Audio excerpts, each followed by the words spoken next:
오늘 우리에게 주신 말씀은 로마서 12장 1절에서 2절 말씀입니다. 찾으신 후에 다 함께 합독하시겠습니다. 로마서 12장 1절에서 2절 말씀입니다.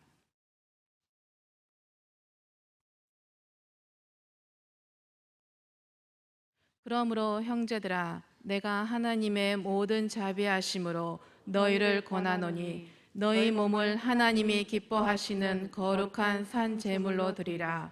이는 너희가 드릴 영적 예배니라.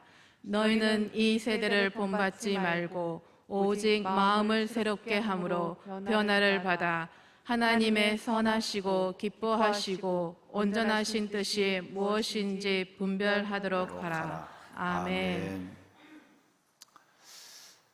약속하신 이는 미쁘시니 우리가 믿는 도리의 소망을 움직이지 말고 굳게 잡고 모이기를 피하는 서로 돌아보아 사랑과 선행으로 격려하며 모이기를 피하는 어떤 사람들의 습관과 같이 하지 말고 오직 구원하여 그날이 가까움을 볼수록 더욱 그리하자. 아멘.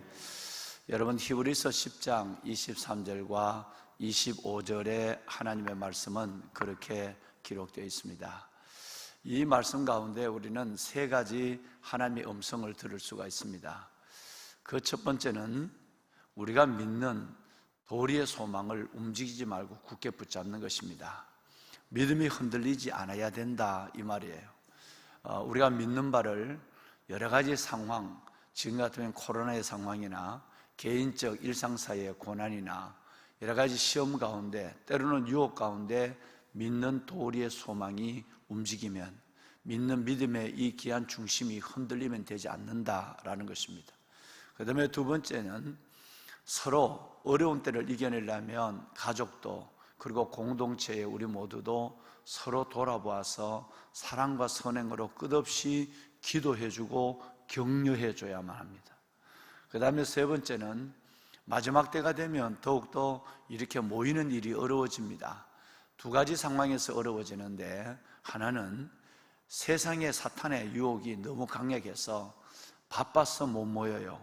피곤해서 예배를 못 드려요. 이것이 바로 마지막 때 빠른 세상이 돌아간다, 세상이 빨라지는 거예요. 이 빨라진다는 것은 그만큼 유익한 것이 아니라 때로는 피곤하고 때로는 여러분 경황이 없어지는, 예배할 경황이 없어지는 거예요. 또 하나는 코로나 상황처럼 어려움이 있어서 전쟁 때문에 못 모여요. 때로는 질병 때문에 못 모여요. 때로는 여러분 기후의 재난 때문에 못 모여요. 그러니까 이 두 가지 상황, 하나는 저와 여러분들이 일상사회에 세상에 우리 마음을 빼앗긴 바가 되어서 모이질 못하고, 또 하나는 질병과 여러 가지 상황 속에서 모일 수 없는 그 시대가 온다는 거예요. 이게 마지막 시대의 징조라는 거예요. 그러면 그럴 때라도 정말 구원하고 서로 구원해서 우리 구역장님, 교구장님, 목양사역자분들 서로 구역 식구들끼리 구원해서 하나님 앞에 모이기를 힘쓰는 자가 되어라 라는 것입니다. 첫째는 믿음이 흔들리지 마라. 믿는 도리의 소망을 움직이지 말고 굳게 붙잡고 살아라. 두 번째는 서로 돌아보고 기도하고 사랑과 선행을 격려해 줘라. 그 다음에 세 번째는 정말 우리 모두가 모이는 일들에 대해서 하나님 앞에 힘을 쓰면서 서로 구원하는 자가 되어라. 이것도 예배를 구원하는 자가 되어라 라는 이 세 가지 말씀이 히브리서 10장 23절과 그리고 25절까지 세 절 말씀에 세 가지 내용이 기록되어 있습니다. 여러분, 이 말씀 가운데 마지막 때를 굳건한 믿음과 서로 돌아보아 사랑과 선행으로 격려하며, 그리고 예배하는 것조차도 서로 구원해서 모이기를 힘쓰는 여러분의 삶이 하나님 안에서 꾸준히 주님의 날까지 이어질 수 있기를 이 말씀으로 축원합니다. 아멘. 어제 여러분, 우리는 장애인 가족 초청 예배를 드렸습니다. 정말 어려운 귀한 일들을 우리 부모님들이 하셨어요.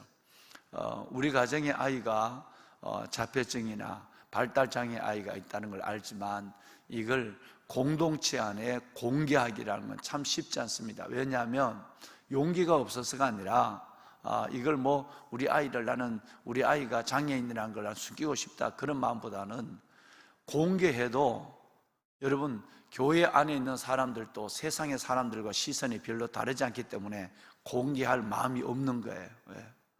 공개한다고 해서 그들이 사랑과 선행으로 격려해 주거나 따뜻함을 대해 주거나 이해해 주거나 작은 도움이라도 함께 나누거나 여러분 이럴 게 아니라 오히려 공개하는 순간에 무슨 부모가 큰 죄를 지어서 이런 아이를 낳은 것처럼 그런 따가운 시선을 갖고 예수 믿는 사람들도 세상 사람들의 그 시선과 똑같이 생각하고 여러분 그리고 정말 그 일들로 인해서 오히려 혹시 이렇게 중증이 아니고 가벼운 장애를 입는 이 아이들의 나중에 말이 회자가 되어서 혼사의 길까지 막혀질까 봐 여러분 그래서 오히려 더 숨기고 있는 것입니다.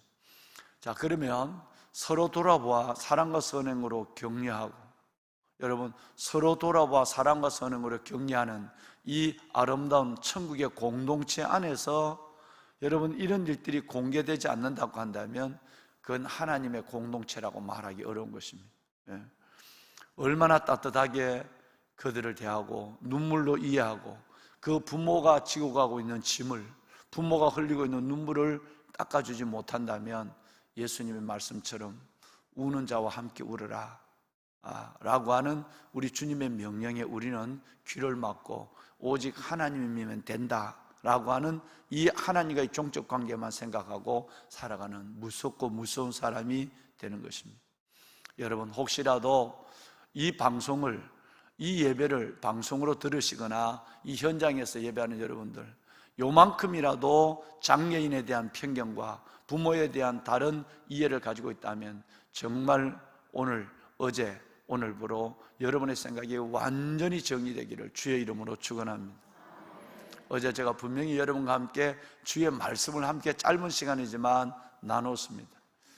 그들은 우리보다 먼저 하나님의 왕의 큰 잔치에 초대받은 사람들입니다. 왜냐하면 하나님은 여러분과 저보다 그들을 더 사랑합니다. 틀림없습니다. 왜냐하면 고아와 과부와 약한 자와 병든 자를 더 사랑한다고 성경이 말하고 있기 때문입니다. 하나님이 더 사랑하는 자를 내가 편견을 갖는다, 내가 다르게 무시한다, 여러분 이런다면 하나님 앞에 무지무지 큰 죄를 짓는 것입니다. 우리는 하나님의 눈은 세 가지인데 이 세 가지 눈을 가져야 합니다. 첫째는 하나님은 중심을 보십니다. 두 번째 하나님은 끝을 보십니다. 세 번째 하나님은 전체를 보십니다. 이게 하나님의 눈이에요. 이 말은 무슨 말씀이냐 하면 우리가 눈에 봤을 때 우리는 장애인, 비장애인, 건강한 사람, 그렇지 못한 사람을 보지만 하나님은 여러분 그 아이들 마음에 있는 그를 하나님의 형상으로 만드시고 그 안에 하나님의 영혼을 불어넣으시고 그리고 그를 사랑하시는 하나님은 그 장애인 아이들의 중심을 봐요.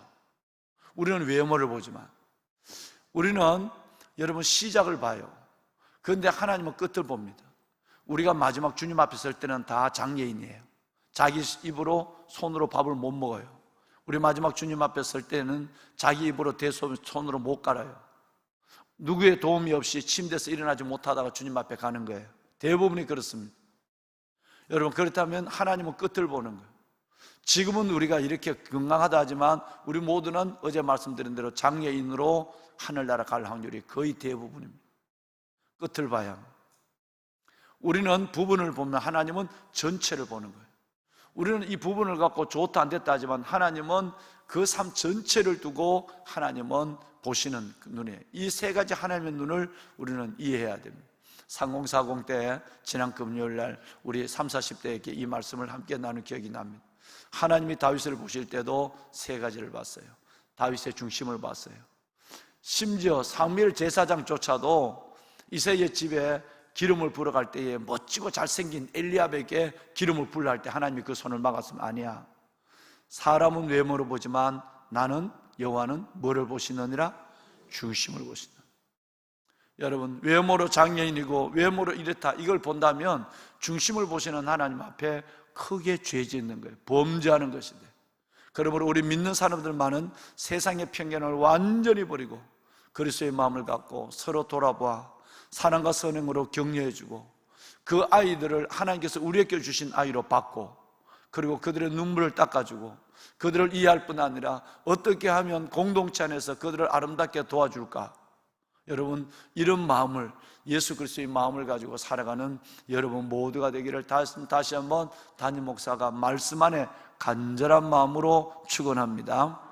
아멘, 아멘.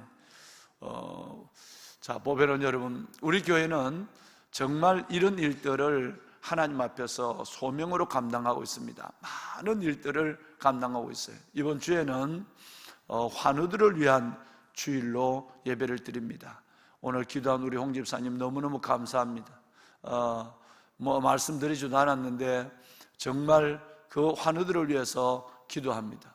너무너무 감사해요. 여러분 마찬가지입니다. 우리가 이렇게 걸어서 주의 성전에 나올 수 있었다, 우리가 깨어서 영상으로도 예배할 수 있는 믿음을 주셨다, 여러분 예배 환경과 건강과 믿음을 주셨다라고 하는 이 세 가지의 축복은 그렇지 않는 사람들을 위해서 하나님이 우리에게 주신 소명도 분명히 있다는 사실을 믿어야 되죠. 그렇죠? 여러분 그렇습니다. 왜냐하면 어제 말씀을 나눴지만 고린도후서의 말씀에 우리가 그분이 부요하신 자로서, 그분이 모든 것을 가지고 있는 창조주 하나님으로서 우리를 위하여 오히려 가난하게 되심은, 그 부유함을 우리를 위해서 다 내어주심은 그가 가난하게 되심으로 우리를 부유하기 위해서다라고 하는 말씀을 어제 함께 나눴어요. 그렇죠? 여러분, 그렇다면 우리가 이렇게 건강하게, 우리가 이렇게 오늘 또 이렇게 하나님 앞에 새벽을 깨울 수 있는 믿음과 환경과 건강을 가졌다는 것은 그렇지 못한 사람들을 위해서 중보할 수 있는, 부유하신 분이 나를 위해서 가난하게 됐었어, 가난한 나를 부유케 했다면 우리가 건강한 사람이 그들을 위해서 기도하고 중보함으로 그들을 강건하게 하는데 우리는 하나님의 방법이 되어야 한다라는 얘기예요. 할렐루야. 나는 이런 건강을 줘서 감사합니다. 여러분, 그것은 상대적 감사라고 그랬죠. 하나님, 저렇게 내 나이에 병원에 누워있는 사람이 많은데 나는 이렇게 건강해서 감사합니다. 나는 오늘 새벽을 깨울 수 있는 믿음을 줘서, 저렇게 허구한 날, 세상 같은, 새털 같은 날이 지나가도 새벽을 못 깨우는 엉터리 같은 믿음이 있는 사람이 있는데 나는 새벽을 깨우는 믿음을 주시니 감사합니다. 나는 하나님, 이렇게 북한에는 아직도 예배하지 못하는 사람이 수많은 지하교회가 있는데 이렇게 예배하는 이 자리를 주심을 감사합니다. 감사는 감사해. 그러나 그 감사는 상대적 감사해. 이 감사는 깊은 감사가 아니에요. 절대적 감사를 가져야 돼요. 하나님 앞에. 그런 감사라면 늘 그렇지 않는 사람을 경멸하게 돼요. 누구처럼? 바리새인이 세리를 경멸하는 것처럼. 그런 감사는 깊지 않은 거예요. 그런 감사를 하나님이 기뻐하지 않습니다. 여러분, 내가 두 다리가 건강하다 감사하면, 다리 없는 사람 때문에 감사하다 하면 하나님이 언젠가 내 다리가 불구가 되었을 때는 하나님 앞에 원망할 것입니다. 내가 하나님 앞에 정말 여러분 상대적 감사가 있는 사람은 그것이 곧 잃어버리게 될 때는 그 감사의 한계를 드러내버리게 된다는 거예요. 그래서 하나님 앞에 절대적 감사를 가지고 살아가야 되는 것입니다. 오히려 내게 감사함을, 내게 하나님 이런 은혜를 주신 것은 그렇지 않는 사람을 위해서 하나님이 내가 할 수 있는 일이 있다, 나는 이 기도의 자리에 그들을 중보해야 되고 그들을 또한 사랑과 선행으로 돌아보아 서로 격려할 수 있다고 한다면 나는 그 일을 해야 된다. 그래서 하나님이 내게 이만한 움직일 수 있는 건강도 주고, 이렇게 하나님 기도할 수 있는 믿음도 주고 영성도 주고, 그리고 기도할 수 있는 환경, 하나님께서 이 환경도 내게 주신 거야. 그걸 우리의 건강과 은혜를 사명으로 생각해야 된다는 거예요. 할렐루야. 여러분, 이런 건강한 아름다운 하나님의 사람이 되기를 주의 이름으로 축원합니다. 아멘. 우리 교직원들은 하루에 한 끼씩이라도 금식하면서 일주일 내내 주야로 밤이나 낮이나 성전에서 그 어려운 환우들을 위해서 한 주간 동안 기도하기로 그렇게 했습니다. 담임 목사는 어제부터 제가 이 기도를 시작을 했습니다. 여러분 모두가 함께해서 연약한 그들을 함께 우리는 기도하며 중보하고 하나님의 큰 긍휼과 평강과 은혜와 한 발 더 나가서는 치유하시는 기적이 나타날 수 있도록 우리 함께 기도하는 한 주간이 되도록 합시다. 아멘. 자, 여러분, 이제 드디어 긴 여행의 한 여행을 마무리했습니다. 여러분, 그것은 로마서 1장에서 11장까지 수개월 동안 우리는 이 말씀을 가지고, 그래도 참 감사한 것은 코로나 상황 속에서 로마서 말씀을 깊이 볼 수 있는 시대가 돼서 너무 행복했죠? 정말 행복했어요. 어떤 사람은요, 많은 사람은 로마서 강의 전체를 유튜브에서, 여기에서 다운을 받아서 로마서 강의 전체를 돌아가면서 봐요. 여러분 수개월, 수십 시간에 여러분 그 강의를, 그래서 한 번에 통글로 다 로마서를 다 이해해야 되겠다. 그래서 로마서를 통독할 뿐 아니라 여러분 80이 되거나 70이 후반대가 되는 우리 권사님 한 분이, 우리 교회를 다니지 않습니다만은 권사님이 이 전체를 다운을 받아서 이 로마서를 들으면서 너무너무 은혜를 받았다. 그래서 우리 수속 작은 나라에 와서 고백하는 걸 들었습니다. 그럴 뿐 아니라 어느 대통령의 영부인도 지금 이 로마서 강의 전체를 지금 듣고 있다. 그래서 5월 달에 한번 저를 꼭 한번 만났으면 좋겠다라고 하는 연락이 왔어요. 정말 대통령의 영부인이라는 것 때문에 얼굴을 드리려고 할 수 없지만, 정말 이 말씀을 듣고 이 말씀 안에서 한번 삶을 붙잡고 살아가는 몸부림이 있다고 그래서 기도로 도와주고 있죠. 사랑하는 여러분, 정말 어려운 가운데도 로마서가 정말 말씀이 있어서 행복한 우리 여정을 살아왔습니다. 여러분의 믿음이 들으면서 성장한 줄로 믿습니다. 1장에서 11장까지 한 단락이 끝났어요. 그리고 이제 12장부터 16장까지 여러분 두 번째 이제 마지막 단원을 오늘 이제 시작하는 날이에요. 오늘은 진짜 복된 날인데, 이 복된 날 월요일날 피곤하신 가운데도 그рем하신 여러분, 말씀이 은혜가 되고 그 은혜가 영광이 되는 축복이 있길 바랍니다. 아멘. 그러면 지난 주간에 제가 여러분과 함께 나눴던 그 말씀을 한번 잠깐 다시 한번 정리를 좀 오늘은 구체적으로 하겠습니다. 1장에서 로마서 11장까지는 무엇을 믿느냐라는 교리적인 부분입니다. 무엇을 믿느냐? 믿음의 내용에 대한 교리적인 부분이에요.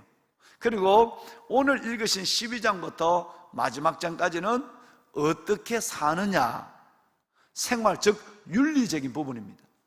1장에서 11장까지는 교리적인 부분, 여기는 이해가 안 되는 부분이 참 많거든요. 그런데 그 이해가 안 되는 부분을 가능한 성령의 조명을 받으면서 여러분들에게 제가 할 수 있는 데까지 잘 설명이 되는지 모르지만 할 수 있는 데까지 설명해 드렸습니다. 교리적인 부분이 어려운 거니까요. 그래서 1장에서 11장까지는 무엇을 믿을 것인가 라는 교리적인 부분, 믿음의 내용의 부분, 그 다음에 12장부터 16장까지는 어떻게 살 것인가, 이제 믿었다면 이제 살아내야 되거든요. 어떻게 살 것인가라고 하는 삶의 생활과 윤리적 부분이 기록되어 있습니다. 자, 그러면 교리적 부분에 대한 중심, 우리의 말씀은 뭐냐면 믿음으로 의롭다함을 받는다는 거예요. 그렇죠? 이건 1장부터 나왔어요. 믿음으로 의롭다함을 받는 것이 1장에서 11장까지의 주제의 말씀이에요. 그 다음에 12장부터 16장까지 있는 것은 바로 이제 믿음으로 의롭다는 말씀이 아니라 행함으로 믿음이 완전해진다라는 내용입니다. 믿음으로 의로워졌다고 한다면, 우리의 삶이 없다면, 그렇게 삶으로 살아가는 행함이 없다면 그 믿음은 완전하지 않는 믿음이에요. 야고보서 말씀이, 여러분, 믿음이 행함과 함께 일하고 행함으로 믿음이 온전하여 짐이니라, 이렇게 말씀했어요. 그러니까 로마서 1장에서 11장까지 여러분 이 말씀은 그렇게 좋아하는데, 여러분 그 12장부터 있는 삶이 없어요. 윤리가 없어요. 여러분 어떻게 살아가느냐고 하는, 다시 말해서 하나님 앞에서 살아가는 삶의 내용이 없단 말이에요. 우리에게 행함이 없다고 한다면 이거는 우리는 바로 반쪽 신앙을 가지고 있는 것이고, 우리는 절름발이 신앙을 가지고 있는 것이에요. 자, 여러분, 그러면 교리 1장에서 11장까지 이 교리적인 여러분 그 부분에 있어서 강령이 뭘까요? 그것은 믿음입니다. 교리적인 부분에서 요구되는 것은 믿음이에요. 그러면 12장부터 오늘부터 보시는 16장까지 여기에 있는 이 생활적인 윤리적인 부분에 있어서 대강령은 뭐냐? 사랑이에요. 할렐루야. 자, 다시 한번 이거 굉장히 중요한 부분이니까 시작할 때도 말씀을 들었고, 그리고 여러분 지난 주간에도 말씀을 들었고, 이번 주간 시작하면서 다시 이 말씀을 여러분께 올리는 겁니다. 자, 로마서는 두 개로 구성되어 있다. 앞에 있는 부분 1장에서 11장까지는 무엇을 믿을 것인가 하는 부분이고, 12장부터 오늘부터 보는 16장까지는 어떻게 살 것인가 라는 부분이다. 무엇을 믿을까 하는 이 부분은 교리적인 부분이고, 어떻게 살 것인가 하는 부분은 윤리적인 부분이다. 여기에서 있어서 주제적인 하나님의 주신 말씀은 믿음으로 의롭다함을 받는 것이고, 이쪽에 지금부터 보시는 12장부터는 행함으로 완전해진다라는 것이다. 그러면 교리적인 부분의 대강령은 뭐냐면 믿음이다. 그러면 생활적인, 오늘부터 시작되는 이 윤리 생활적인 부분의 대강령은 사랑이다. 삶의 중심에는 사랑, 여기는 믿음이에요. 여러분, 그래서 이래야 이 로마서가 딱 정리가 우리 안에서 깨끗하게 되는 거예요.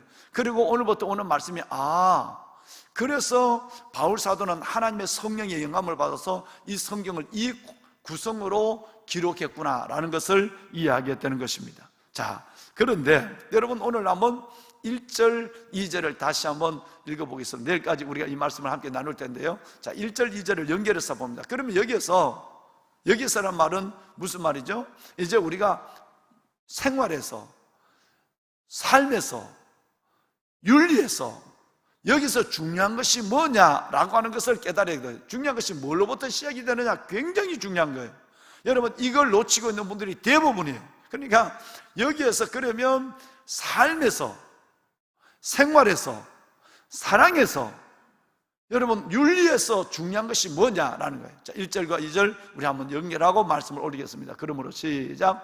그러므로 형제들아, 내가 하나님의 모든 자비하심으로 너희를 권하노니 너희 몸을 하나님이 기뻐하시는 거룩한 산 제물로 드리라. 이는 너희가 드릴 영적 예배니라.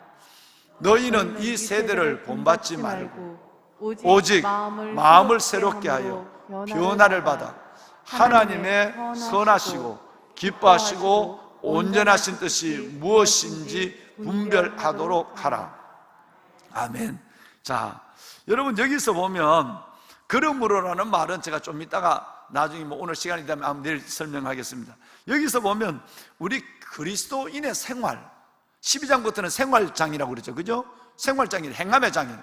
그리스도인의 생활, 교리적인 것이 아니라 생활에 있어서 절대적으로, 그리고 가장 우선적으로 중요한 것이 뭐냐면 제사, 구약에는 제사, 지금 우리는 예배라는 거예요.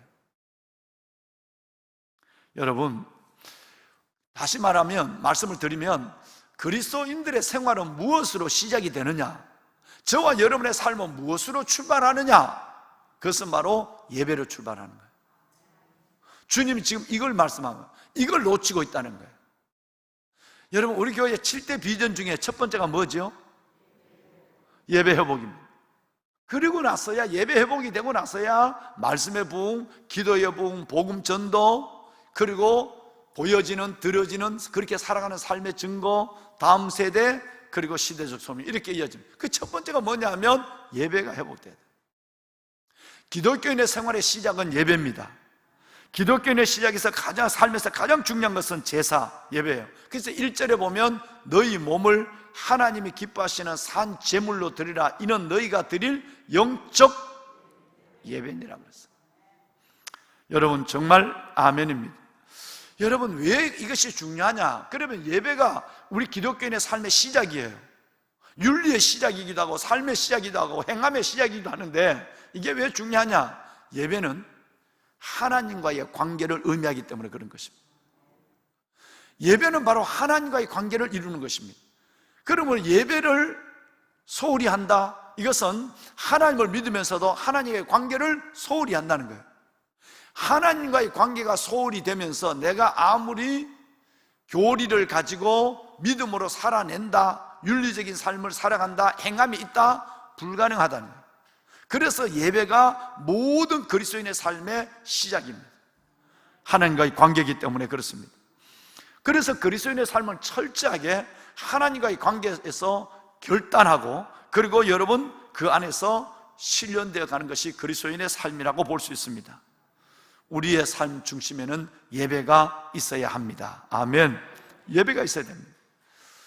여러분, 이것을 놓치지 않아야 됩니다. 하나님, 내가 산 제물로 드린다, 이것이 하나님이 기뻐하시는 예배다. 그래서 어떤 면에서 보면 새벽 예배는 단순하게 하루의 시간의 흐름 속에 어느 시간에 드려지는 예배가 아니라 늘 말씀드리지만 내 삶의 시작입니다. 이 새벽 예배를 드린다는 것은 하나님 생활의 출발이고 기독교인의 행위의 시작이 예배이기 때문에 이 하나님과의 관계를 가지고 하루를 시작하는 거예요. 하나님과의 관계 속에서 내 삶을 이뤄가고 결단하고 결심하고 그리고 하나님 앞에 드리고 있는 거예요. 예배가, 새벽 예배는 그런 의미에서 참으로 많은 의미를 가지고 있습니다. 여러분, 예배를 타협하지 않으시는 여러분이 되시길 바랍니다. 예배가 여러분의 삶의 중심에 있어야 하고, 예배가 여러분의 산 제물, 산 제사가 여러분의 삶의 시작이 되어야 되는 것을 조금도 여러분 물러서지 않는 여러분이 되시기를 바랍니다. 아멘. 자, 두 번째, 이제 그러므로 요 말씀까지 하고 되죠. 그러므로 라는 말이, 오늘 말씀이 어떻게 그 대단원의 시작이 뭘로 되느냐 하면 그러므로 라고 하는 접속사로 시작이 돼요.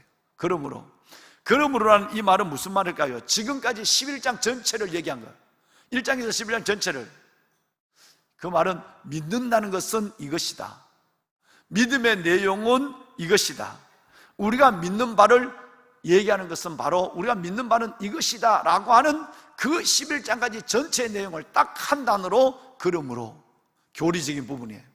믿는다는 건 이거야, 우리가 믿는다는 것은 이걸 믿는 거야, 우리가 그것을 믿음으로 우리는 이제 이렇게 살아야 한다라는 것의 시작이 그러므로예요. 믿는다는 것은 이런 것인데, 그러므로 믿는다는 이 믿음의 내용을 가지고 이제는 그러므로 우리는 이렇게 살아야 한다라고 하는 이 교리와 삶을 연결하는 브릿지, 다리가 그러므로라는 얘기예요. 그렇습니다.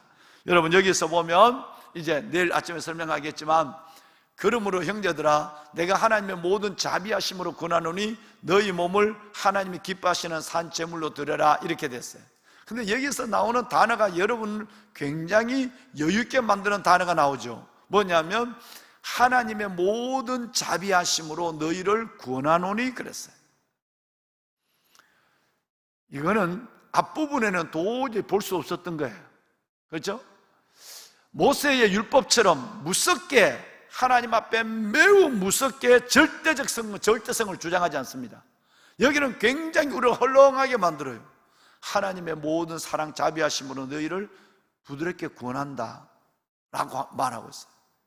여러분, 이 말이 상황의 분위기가 완전히 바뀌어져 버려요. 지금까지는 교리적 부분에는 요만큼도 용납을 하지 않았어요. 믿든지 죽든지 해라, 복받든지 저주받든지 하라, 이렇게 됐어요. 여러분 한번 볼까요? 갈라디아서 말씀을 우리 한번 볼 것입니다. 여러분, 갈라디아서 1장 여러분 8절을 우리 한번 보실까요? 1장 8절 함께 읽습니다. 시작. 그러나 우리나 혹은 하늘로부터 온 천사라도 우리가 너희에게 전한 복음 외에 다른 복음을 전하면 저주를 받을지어다. 자, 여러분, 이걸 아주 굉장히 중요한 두 상황을 설명하고 있는데, 교리적인 부분에 대해서는 너무너무 무서워요. 우리가 전하는 이 복음 위에 다른 복음을 전하면, 복음, 교리, 하나님을 어떻게 믿는다라는 이 부분에 대해서는 다른 말 하면 저주받을 줄 알아 라는 아주 여러분 절대성을 가지고 얘기합니다. 갈라디아서는 어디죠? 로마서 1장에서 11장까지를 줄여놓으면 갈라디아서입니다. 제자 훈련할 때 우리가 지금 이걸 하고 있죠? 갈라디아서 로마서는 거의 똑같습니다. 로마서 11장을 쫙 줄여놓으면 여러분 이 갈라디아서가 되는 거예요. 그런데 거기에 보면 이 교리적인 부분에는 조금도 타협하지 않습니다. 제대로 믿을래 죽을래, 복받을래 저주받을래, 이렇게 돼 있어요. 이런 말이 굉장히 성경에 여러 번 등장합니다. 그런데 오늘 생활적인 면에 들어가 보면 너무 풀어버려요. 내가 하나님의 모든 자비하심으로 너희를 부탁한다, 구원한다, 너희 몸을 하나님 앞에 거룩한 산제물로 드려라 라고 얘기합니다. 여러분, 이것은 우리가 경험한 것에서 쉽게 이해되는 말씀이에요. 어떻게 사느냐? 윤리적인 면, 여러분 이것은 권면으로 되는 거예요.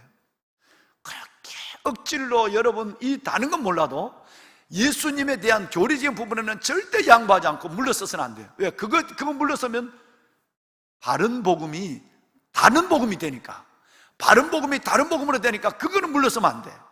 그거는 무서워해야 돼. 확실해야 돼. 절대성을 가져야 돼. 그런데 생활적인 문제는 그렇게 하면 오히려 튕겨나가요. 윤리적인 부분은 권면을 해야 되고 사랑으로 해야 됩니다. 자, 여러분 자녀들을 생각하면 돼요. 여러분 자녀들을 보면 아이들 이렇게 살아가는 거, 삶도 정리도 좀 해야 되고, 너 이것 좀 해야 되고, 여러분 이런 것들에 대해서 부모가 뭘 하면 잔소리를 들어요. 그죠? 잔소리를 들어요. 근데 그걸 계속적으로 강하게 너 안 하면 맞을 줄 알아? 다른 건 맞을 줄 알아라고 하는 건 다른 걸 내놔야 돼요. 그런데 생활적인 부분에 대해서 아이들에게 계속적으로 얘기하면 아이는 잔소리를 듣고, 위협적으로 들으면 아이들은 더 안 해요. 그래서 윤리적인 부분, 생활적인 부분에만은 여러분 정말 기도하고 사랑으로 해야 돼요. 그래야 그것이 변화돼요. 지금 주님이 여러분 분위기가 11장까지 왔다가 12장의 분위기가 확 바뀌는 부분은, 교리적 부분은 용납이 안 돼요. 그렇게 보면 바른 복음이 다른 복음이 되니까. 근데 생활적인 부분은 절대 강제로 하지 않습니다. 보여주고 말하고 기도하고 그리고 따라오게 하는 거예요. 우리가 많이 해봤어요. 다시 말하면 스스로 판단하고 스스로 결단하고 자율적으로 행하는 것이 윤리예요. 윤리는 코 깨서 끌어가는 거 아니에요. 그래서 여러분 이것은 하나님 앞에 놀라운 지혜를 우리가 오늘 갖게 되는 것입니다.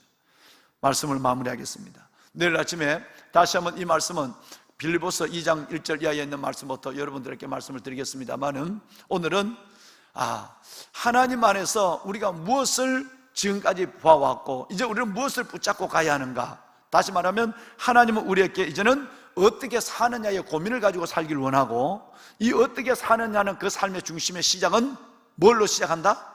예배로 시작한다. 하나님 앞에 내가 먼저 산 제물이 되는 거, 예배가 살아있어야 내 삶이 살아있는 거예요. 내 삶의 시작도 예배요. 내 삶의 모든 중심에는 예배가 있어야 되는, 예배를 타협하지 않는. 그래서 예배는 목숨을 걸고 지켜야 될 부분입니다. 이 예배를 무너뜨리지 않는, 타협하지 않는 여러분이 되시기를 주의 이름으로 축원합니다. 자, 우리 한번 다 같이 손을 들겠습니다. 여러분, 오늘은 하나님 이제 11장까지 몇 가지 기도 제목을 함께 나누겠습니다. 11장까지 하나님 우리가 어떻게 믿을 것인가, 무엇을 믿을 것인가에 대한 부분을 알았습니다. 믿음에 대해서 우리가 함께 공부하고 나누었습니다. 이제는 내가 삶이 그 믿음을 온전하게 하는 삶으로 성숙하게 하여 주옵소서. 하나님, 그 중심의 시작이 예배임을 알았습니다. 예배는 내 삶의 중심이요, 예배는 내 삶의 시작입니다. 하나님, 예배를 타협하지 않게 하여 주옵소서. 예배 중심적인 삶을 살아가게 하여 주시옵소서. 하나님, 오늘 이 귀한 말씀을 가지고 이제 12장부터 말씀의 여정이 시작이 될 텐데, 하나님의 내 영을 열어주어서 하나님의 말씀이 들려지게 하시고, 아울러서 내 믿음이 주의 말씀 안에서 온전해지게 하여 주시옵소서. 그리고 연약한, 육신의 연약한 질병 가운데 있는 우리 환우들을 위하여, 우리 사랑하는 환우들을 위하여 여러분 중보해 주시는 감사, 고마운 기도가 이어질 수 있기를 바랍니다. 주님을 다 같이 세 번 부르고 기도하겠습니다. 주여, 주여, 주여. 여호와 살아계신 아버지 하나님, 하나님의 은혜와 주의 놀라운 사랑을 감사합니다.